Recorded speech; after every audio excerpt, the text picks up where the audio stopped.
Bien bonjour mes chers abonnés, aujourd'hui nous sommes un vendredi, le vendredi 23 ou 22, enfin j'ai plus l'heure en tête, en avril, et ce week-end ça va être un week-end assez ensoleillé, et aujourd'hui j'ai quelque chose à vous montrer, quelque chose de spécial qu'on voit pratiquement rarement sur nos routes.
Une Ligier B-Up, et il y a une autre aussi qui s'appelle la Ligier B2 qui a un quadricycle léger, et celle-ci c'est un quadricycle lourd avec un permis B1 à partir de 16 ans, une motorisation assez spéciale. C'est un Lombardini bicylindre en ligne 505, le poids est de 400 kg, dessiné par Laura Giorgiano, si je prononce bien.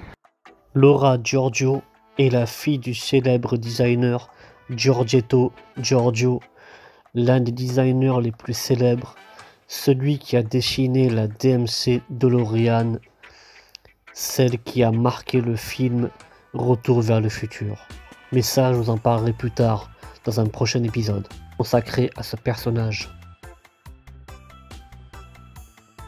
Marque de lunettes et d'autres produits.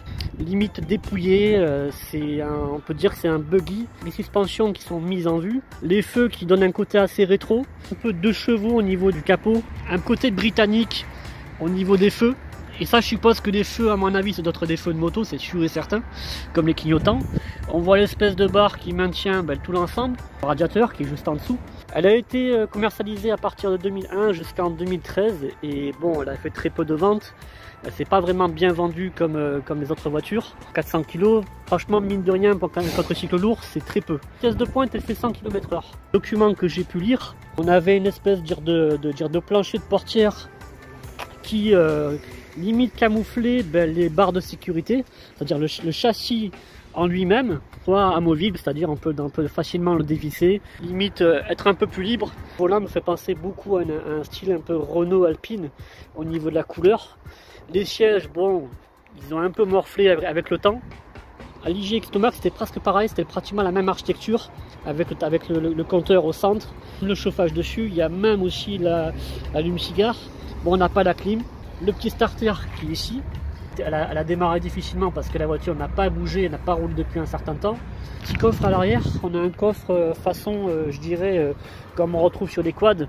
Ça me rappelle beaucoup ces coffres qu'on retrouve chez Yamaha ou chez Honda. On a un petit compartiment de rangement qui est ici, là, qui est vraiment pas mal. Mémoire, je m'en souviens, enfin, d'après le fascicule que j'ai lu, elle était vendue pour 42 000 francs à l'époque, ce qui coïncide à 5-6 000 euros. Alors les jantes, à mon avis, je suis sûr et certain, ça doit être du 13 ou du 14. Quand j'ai lu la description sur le document, ils disent le seul élément de sécurité, ce sont les ceintures. Et honnêtement, j'aimerais bien voir le crash test parce que honnêtement, j'en suis sûr et certain, face à une traditionnelle, je dirais un SUV, ça fait pas le poids. Plusieurs couleurs, on a un rouge, je dirais un rouge métallisé, un bleu turquoise. On l'a même en noir, en jaune comme celui-ci, et si je me trompe pas, ça ressemble beaucoup au véhicule de la Poste. Virer carrément ce bac, virer carrément le toit amovible et mettre le bac comme sur le Flex. Ils ont dû faire ça, je pense qu'à mon avis c'est peut-être le même modèle, parce que la gueule me rappelle celui-ci. Elle fait 2,71 m de longueur et 1,47 m de largeur. Bon, c'est assez minime, hein. Et par contre, le capot, ce qui est un peu emmerdant, c'est qu'il faut le dévisser. Comme on peut voir, c'est du plastoc, hein, assez basique, hein, c'est rien de surprenant. Il n'y a pas de roue de secours par contre dessus, hein, donc ni même par exemple une direction assistée, il n'y a rien dessus. Simple, efficace.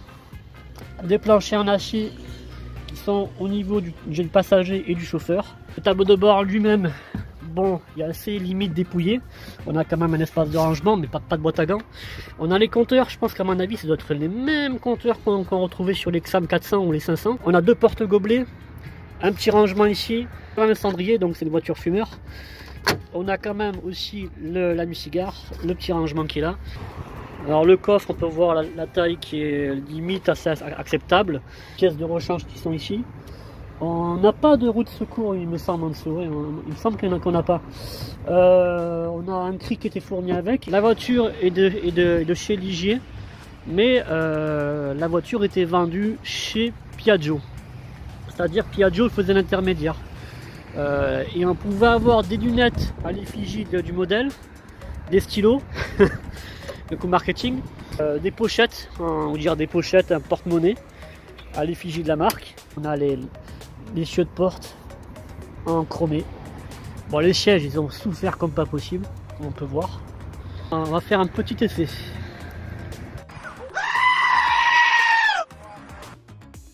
Décidément, cette caméra me rend dingue. Mais j'ai pu tester la Ligier Biop sur le parking de chez Mazel, j'ai pu voir l'ensemble du véhicule. J'aurais préféré l'essayer sur route, mais évidemment, je n'ai pas le permis B1, qui est à partir de 16 ans. On peut conduire des quadricycles lourds tels que des scooters, des motos et autres types de véhicules. On a un couple assez présent. Au bout de 5 minutes, on s'habitue très vite. C'est pas une voiture qui va déplacer des montagnes ou ni même avoir des performances assez dingues. On devrait avoir ce type de performance sur nos quadricycles légers. Concernant la direction, il n'y a pas de direction assistée. On a un très bon empattement qui me rappelle celui de la Bélier B8 Cabriolet que j'ai pu tester et que je vous invite à voir sur ma chaîne. Facile à circuler en ville, facile à faire des créneaux sans aucun problème avec une très bonne vue dégagée du côté latéral et côté avant sans aucun souci. Concernant le freinage, on a des freins à disque, mais honnêtement on a l'impression d'avoir des freins à tambour. La voiture pèse 400 kg, mais j'ai l'impression d'avoir une voiture au niveau du poids qui est plutôt basée vers l'avant et non répartie comme ça devrait être. Suspension manque de fermeté et de confort, mais j'ai connu mieux en termes de confort et en termes de conduite. Ne vous attendez pas à une autonomie assez large en termes de consommation. Vous allez limite pratiquement faire entre 3 et 400 km. Au niveau habitacle côté conducteur, on n'a pas de repose-pied, on n'a pas d'appui pour avoir une conduite assez confortable, respectable, surtout pour les grandes personnes.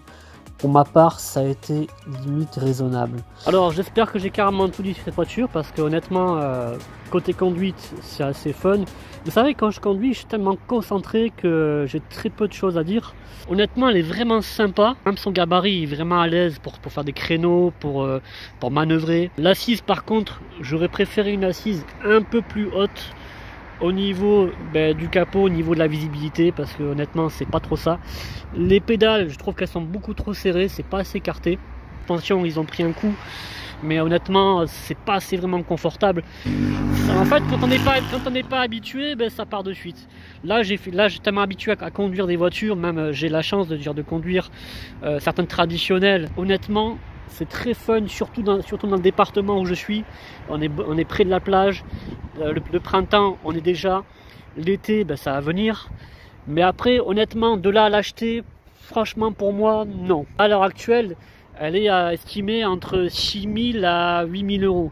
C'est pas une voiture qui sera autant demandée. Peut-être que je me trompe, mais c'est pas une voiture qui sera recherchée par les passionnés. J'espère que j'ai fait tout le tour. Je vous dis à bientôt pour une prochaine aventure, pour une prochaine vidéo. Et à la prochaine. Bye bye. Ciao.